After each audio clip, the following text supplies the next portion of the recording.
All right, Peter, Nikki D here, presenting a set of 6 really cool wines. 3 sparkling, 3 red for your Vine Archive. Now, into the sparkling, we have 2 from Champagne, 1 from California. The Pol Roger, this is their vintage 2018. Pol Roger is more known for their white champagne wines, like their Cuvée Winston Churchill. And I think the Rosé often gets overlooked. It's really a nice gem in their portfolio, with Pinot Noir being an important component of that.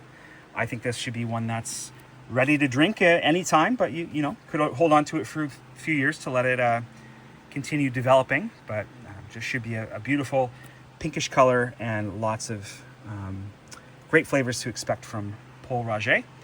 Now, they are a negociant producer, so you might see the initials NM on the label. Agripart, in contrast, is a grower producer, and we see those secret code of RM here in the bottom corner. That means that the winery grew the grapes and made the wine, as opposed to Pol Roger, who has relationships with many small growers, and then they buy the fruit and make the wine. Pascal Agripart, based in Avize, so this is in the Côte de Blanc area of Champagne. It's a Grand Cru village known for Chardonnay. This is their Mineral Extra Brut Blanc de Blanc from the single vintage 2016. We could expect this to have a totally different personality than the Pol Roger, to be honest. Very linear, precise, crisp, has a lot of intensity. I would say Blanc de Blanc is my favorite style of champagne, so excited for you to have this. It has this nice fluffiness, roundness from the yeast, lees contact aging, and then that mineral precision as implied by the label. Another Blanc de Blanc. This is by Ultramarine, California's most famous and collectible sparkling wine brand. All of the individual dates of disgorgement are indicated on Ultramarine. This is the 2019 vintage from specifically Kiefer Ranch in Sonoma Coast. Should be all Chardonnay here, and a great side-by-side to do with a grower champagne. Then, with the 3 reds, we have a Northern Italian Nebbiolo by Piane. This producer is from the area of Piedmont that's also almost into Switzerland and France. It's in the Alto Piemonte, way up in the north, getting into the mountains. They make an appellation called Bocca, which is made from Nebbiolo.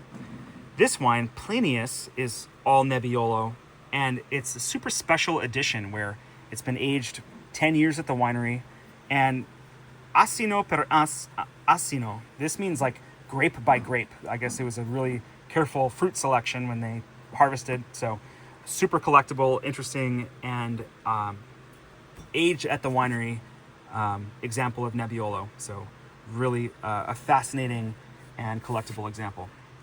Red Burgundy here, Pinot Noir from Benjamin Leroux. This is a Premier Cru vineyard, Petite Chapelle, from the village Gevrey-Chambertin.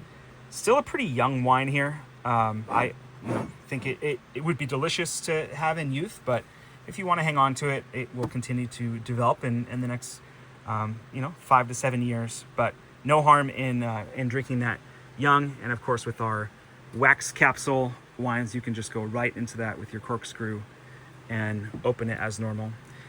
Sometimes if the wax is really thick like this, you might want to soften it up with like a warm towel, like some sort of warmth to help soften the wax is a technique that some use, but that can create a mess in its own way. So if it were me, I would just go in with the corkscrew and give it a go.